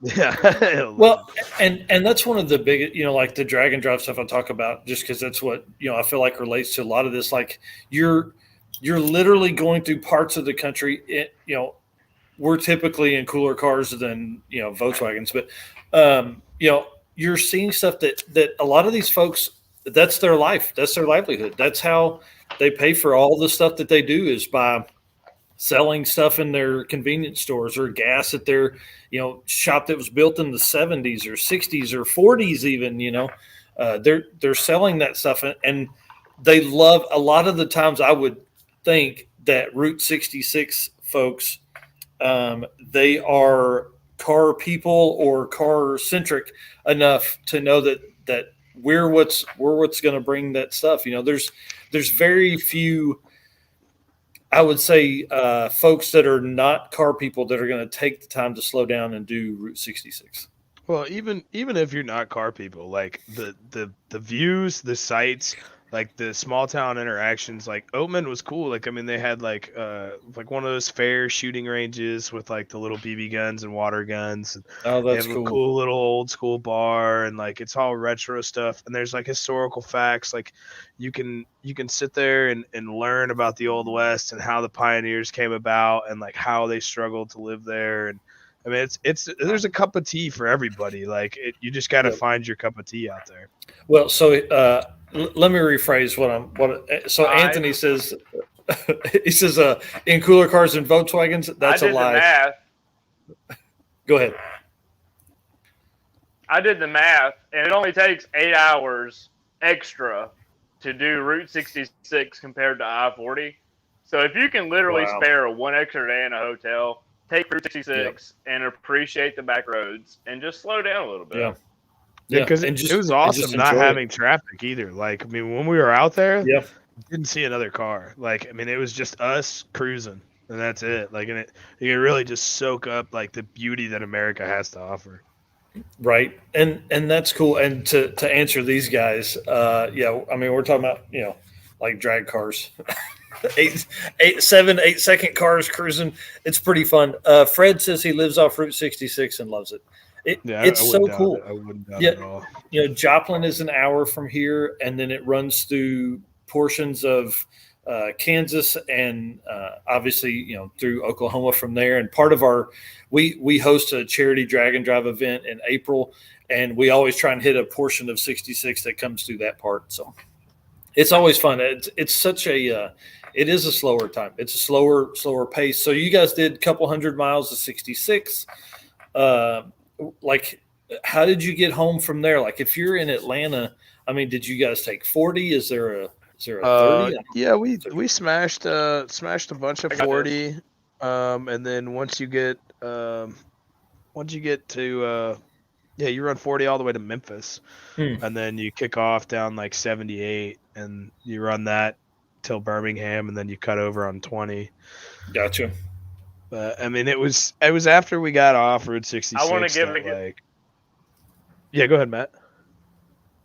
I want to give a shout out to the game fam that took us in.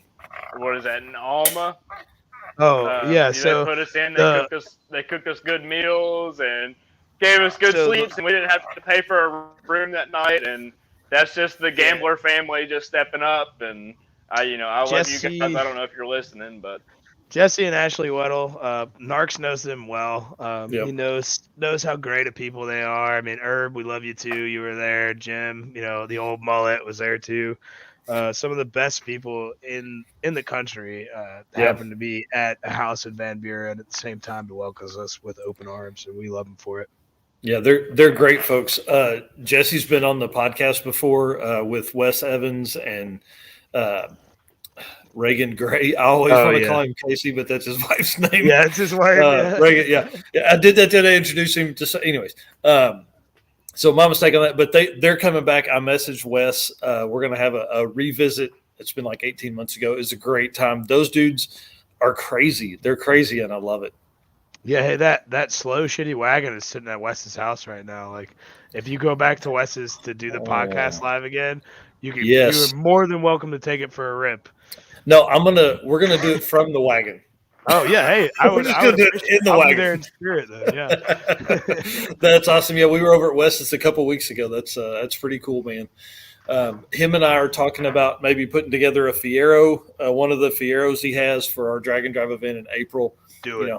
12s for $1,200, type deal. How fast can you go on such a shitty budget? Don't think about it. Just do it. Oh yeah, I mean, dude, and those guys. That's what Wes does. He just does it. He literally can build anything. His mind wants to portray. Yeah, that's why my wagon's sitting in his front yard. That's hoping some of that juice just rubs off on it. Yep. Yeah. We need a LS and a big turbo in that car. Oh yeah, I mean, if you want to foot the bill, bud, be my guest. Right. That's funny. We need a burnout car. That could be a blast. I mean, it will do burnouts with the flat jack under the pumpkin. That's cool. Well, guys, okay, we're coming up on an hour and a half, and we haven't talked about any of your own stuff. Do you guys want to dive into, say, for the next 15, 20 minutes, kind of talk about like what got you into cars? I mean, and we haven't even talked about gambling. I mean, we got to talk about that because that's such a cool family of people. Matt, start us off, man. Matt. Like, let's start with I've always your been in current cars. fleet. Yeah. I've always been Were in you- cars. My dad was in like Mustang Clubs of America and stuff like that. And everybody had really nice things. And me personally, I just appreciate things that are kind of ratty and that you can drive and appreciate. And that's always kind of been my lifestyle. Currently, I have Shitbox Nation. I love it. 92 Paseos. Yeah, I have like a 92 Paseo sitting on a first-gen Toyota frame, and it's a total shit box. It's not any good, but it looks really good going down the road, and probably nobody likes it but me. That's awesome. But and then so let's stay with you, Matt, for a second. Always motorcycle guy too. Like, were you kind of the, hey? So I got a motorcycle when I was 14, had motorcycles before that, but, got my motorcycle license at 14. I'm like, I'm out of here. I'm riding whatever you can put me in that lets me leave the house. I'm doing it. Have you always had motorcycles too? absolutely, road. They were always playing bands and music at dive bars and riding Harleys to the gig. And, as soon as I had my learner's permit, I had motorcycles and, currently have a garage full of them. And probably that's awesome. Sorry, real quick. Austin's popping off here. He said, love you guys, signing off for the night. Got to take a big old poop. Catch you on the flip side. See, bud. Always be gambling. That's cool, man. It sounds about accurate. All right, Bryce, you want to talk a little bit? Oh, sure, yeah. So when I was a kid, my uncle restored Mustangs, and I helped him restore classic cars. Big into the Mustang scene. Uncle was president of the Mustang Club of America for a long time. Oh, dang. He's about to retire from it here soon. Always liked nice cars. Always liked road racing. Finally getting back into motorcycles. Never was big into riding. Always was more so like I worked on nice shit and like really had nice shit from like other customers, and so I liked having my piece of shit that I could just like beat the hell out of, like really enjoy. And I think like, a big reason me and Matt are friends is because we're like a connoisseur of like just terribly looking cars that can like drive and like do stuff. And it's always more fun if you have more ain't care, like if you sit I don't want to drive it because the paint's nice. I want to get a rock chip. Like, it's no fun. Like, if you have a car that the clear coat's peeling, but it's fast as lightning, like, it's 10,000 times more fun because you're gonna drive the wheels off the car. And and you're gonna do rolling burnouts, and you're not gonna care. Oh, yeah. That's so. Yeah, we're Patina fans over here. Like, I want something that I will park in the middle of Walmart parking lot, and can leave big black marks. That's what I like. That's like the one thing. It's like anything I own has to do burnouts. Like I don't care. Like I said at the wagon, like it needs a flat jack under the pumpkin. But that's because we tried and tried until we had to give it the old sauce. Yep. Like, that's funny. Man. Yeah, that car. What did we run that day? 23 seconds. No, it was almost 30. I think it was like 28 ET. That's awesome. Yeah, it was almost 30 seconds at like, I think I crossed the quarter mile at like 54 miles an hour. Like, and I was giving it all the beans. Like, yeah. You were trying. Like, that's what's hilarious. You were trying to, and it was going slow. What's funny is Yeah. you hold like the record for the slowest ET time on a drag strip and the fastest time across the country in a shitbox. In a slow car, yeah. I'm your friend, I'm your brother, and I give you props on that. Yeah, you're winning at life, my friend. You're winning at life. There's something I've always said since I was a kid. Like there's nothing more fun than driving a slow car fast, and I will forever own just slow. Like I'm done I'll probably have another race car, but I'm done like buying race cars and building race cars for a long time. Like I'm just gonna buy shitty cars and try to just drive the fucking wheels off. There you go. Hey, and the other side of it too is it's way more impressive. Like if you have a car that's got super sticky tires and great brakes and all the right suspension and you drive it slow, it's no fun. So great story. The guy that we were going to go cross country with, his name's Robert Lee. He owned a speed shop here in town. Like we were first for a few of the rallies that we were on together. We were first several times between checkpoints in a Fiesta, right? Oh, hell yeah. Right. And like these other guys, I mean, big, high horsepower Lamborghinis and all that, Corvettes and all that kind of stuff, Mustangs and everything. And here we are in this Fiesta just smoking folks, Oh, yeah. Because he can drive. We love that stuff. We love Yep. that stuff.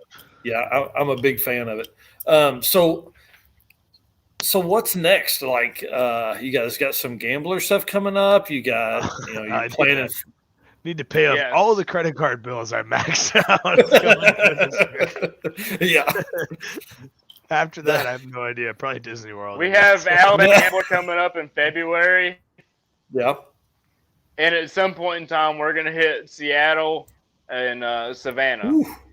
Like we're going to have a different car, a completely different setup, and we're going to go after that record too. So like we didn't just do it for fun. Like we're in it to win it. And if there's a record, we're willing to set it in a shit box.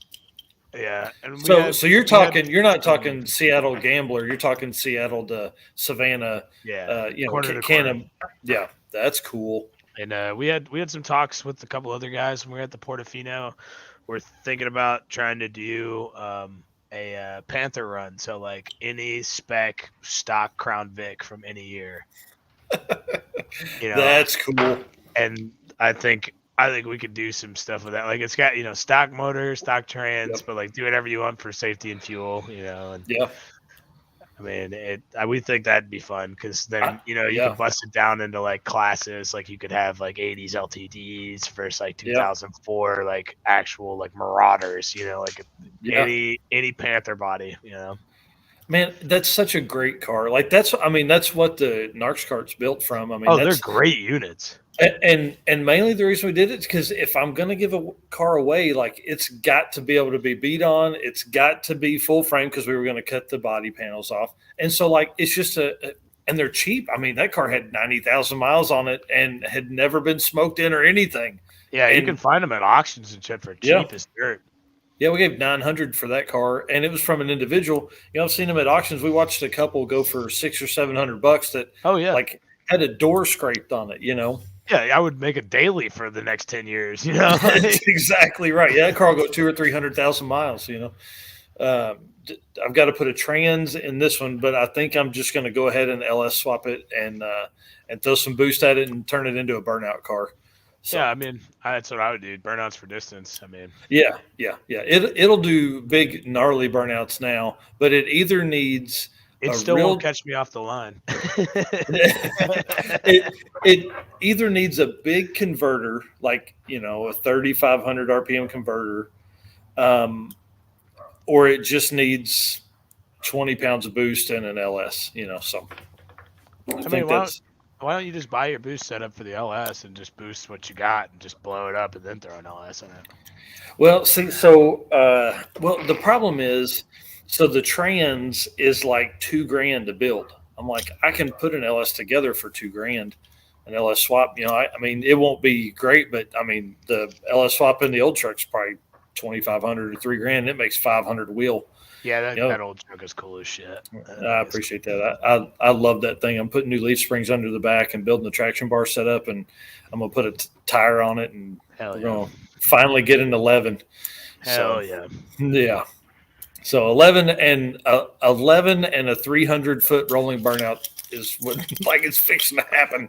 I mean, like that's dreams, but like like people can talk 10 seconds, but if you do quarter mile burnouts and 11-second quarter miles, I love it. That truck was never built for traction. Like rolling burnouts, 40 mile an hour rolling burnouts was what the plan was the entire time, and it'll do it as long as you want it with shitty tires, which is awesome. Oh yes, so, yeah. Thomas Gilbert says, "It's still going on."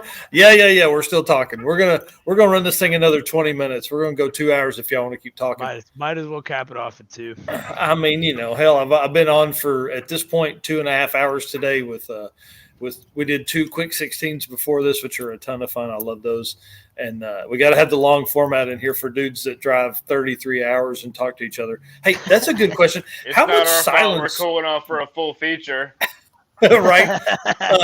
Like, we made it, Mom. Were there times where it was just quiet in the car, like 2 hours of silence? No, not at all. No. I don't do good with silence. So like, there's music or something, or like just snickering and giggling. Like That's like awesome. I can't do quiet. Like I have tinnitus to begin with, and then also like my brain just goes nuts. No, I can only. Don't let him sit in his own head for a few minutes. You better be talking to him. Pretty much. Yep. It was pretty much like music on full blast the entire time from Connecticut to LA. Yeah. So like you get out and you're like, oh my God, what is even going on? Your brain doesn't even know how to compensate. Well, like people would hold it. I forgot. Like Ashley gave me something in Van Buren, and she was like listen to it like it's like it was a phone or something. I was like, man, I can hear the ocean in this. Like my brain had just like dealt with white noise for so long and just didn't know what to think. That's crazy. So Seattle to Savannah, that seems like an interesting trip. Yeah, we wanna like start in Savannah since it's close to home. Oh, okay. Hey, well, I guess that makes sense. Yeah, you would be a lot more excited about if you started in Savannah. Oh yeah, we wouldn't have to hit the Jane Fonda pre-workout routine before the run as hard, like we could just come fresh. But what'd you say, Matt? If we do Savannah to Seattle and we're local, there's a good chance that it will kind of develop into its own thing, and then it will be kind of a crosshatch meeting of everybody, and you can have 2 records and everything kind of develop into a bigger thing. It's kind of the game plan. That's pretty cool.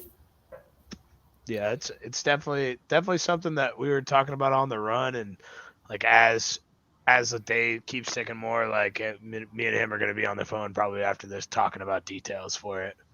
That's cool. That's really cool. Absolutely. How many? That's probably more. It's not more miles, is it, than what the other one was? Oh, let's see. I think it's 200 more miles. Yeah.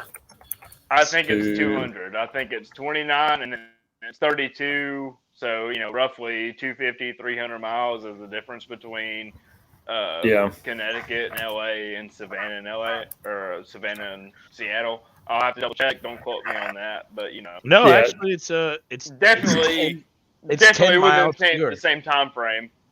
Yeah, it's 10 miles fewer, Matt. Oh, is it? Yeah, it's 2883.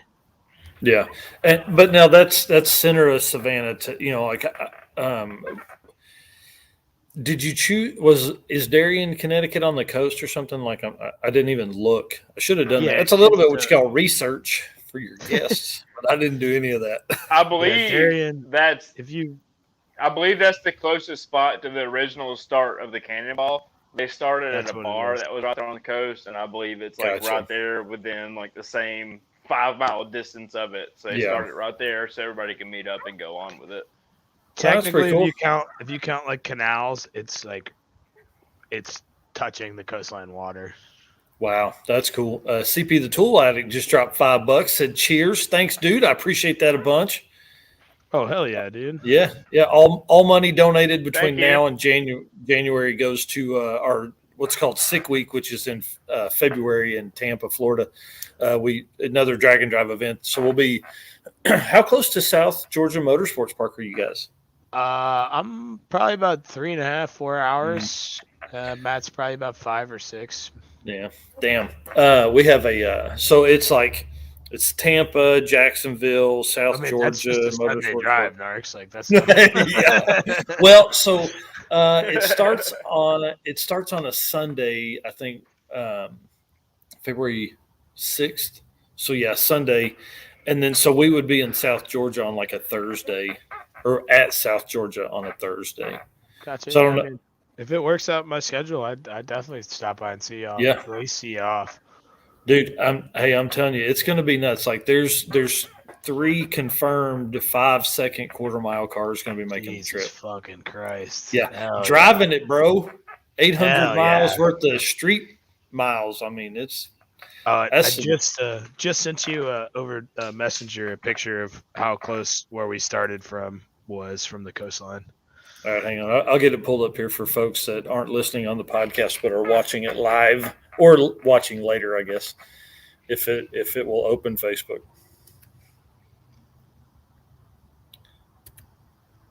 Hang on. Getting there. Calm yourself. Dude, that's right on the money. That's awesome. Hang on. I promise I'm almost there.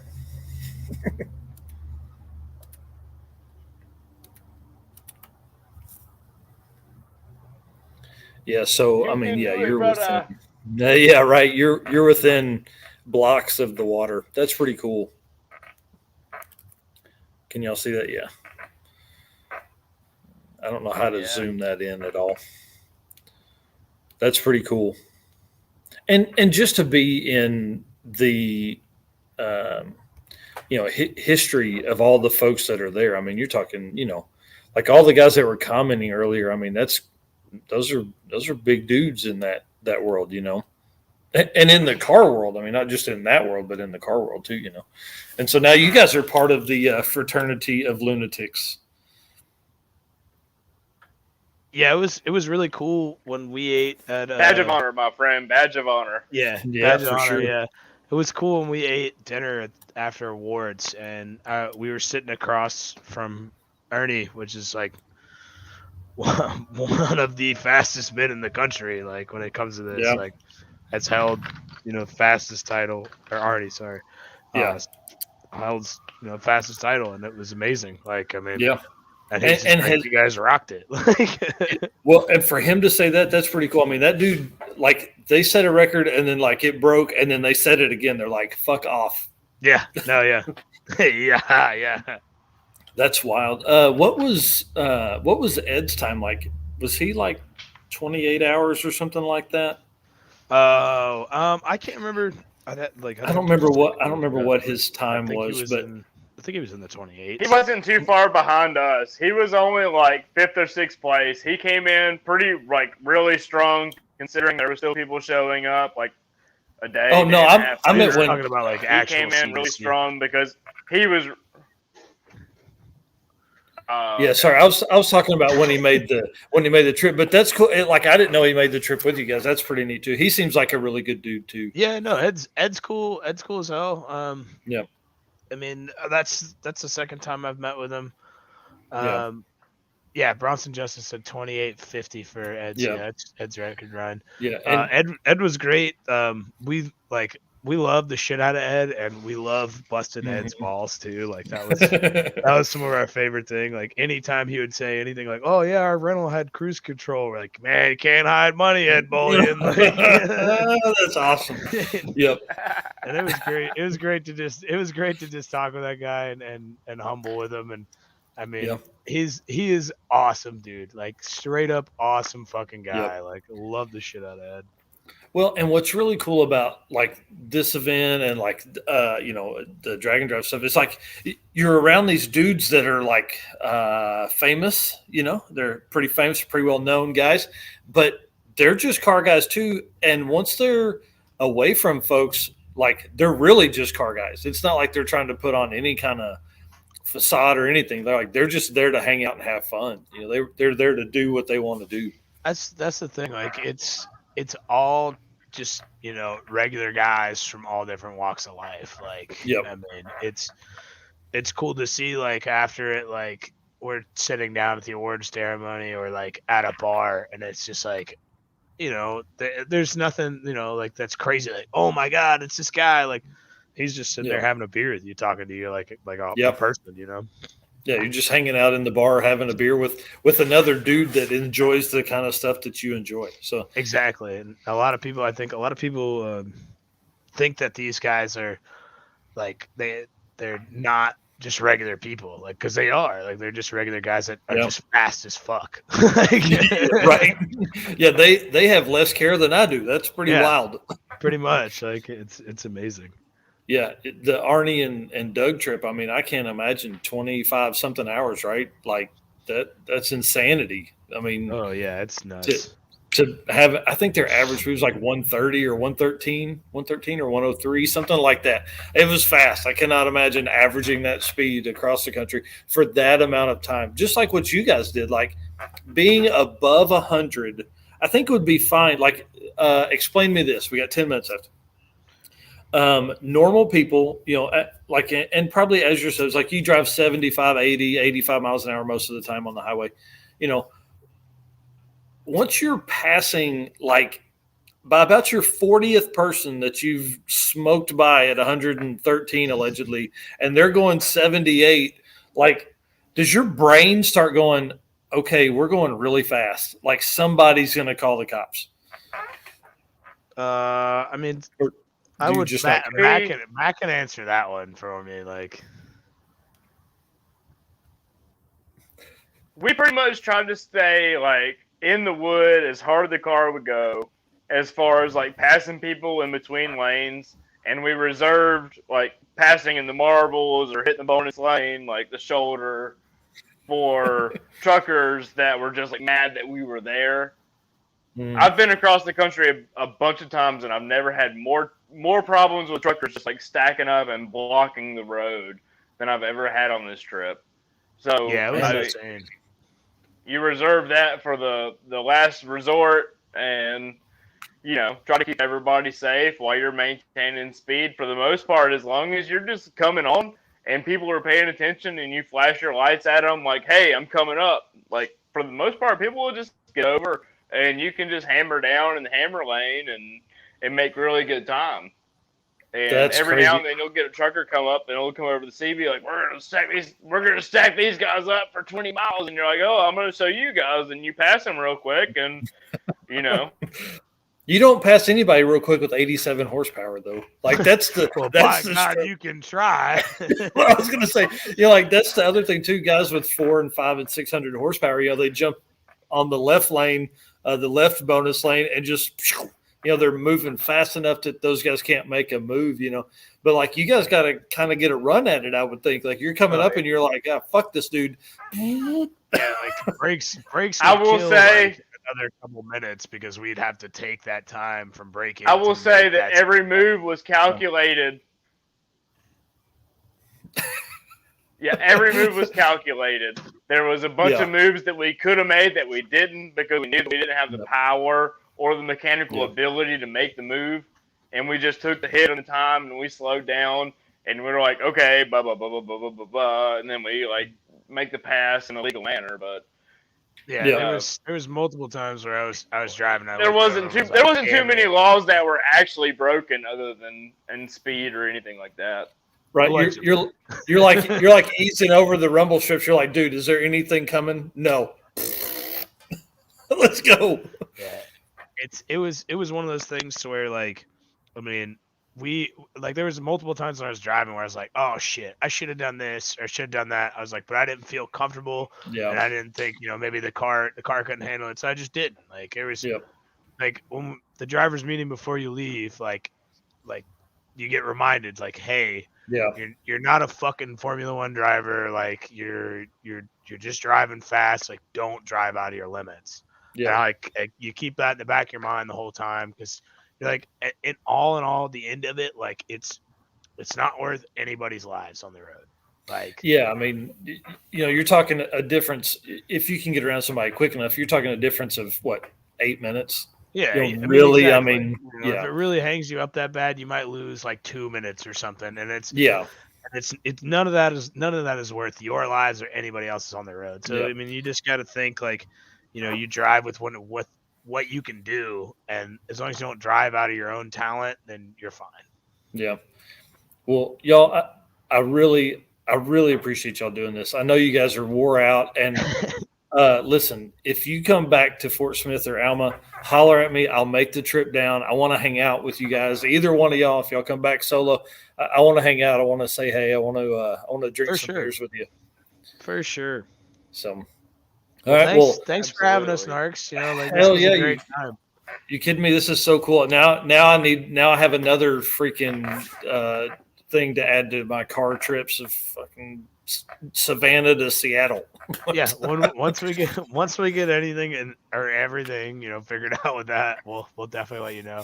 Yeah, I think that would be a fun one. Definitely got to do east to west to LA for sure at some point. That's a run, dude. Like everybody's got to do that. It's awesome.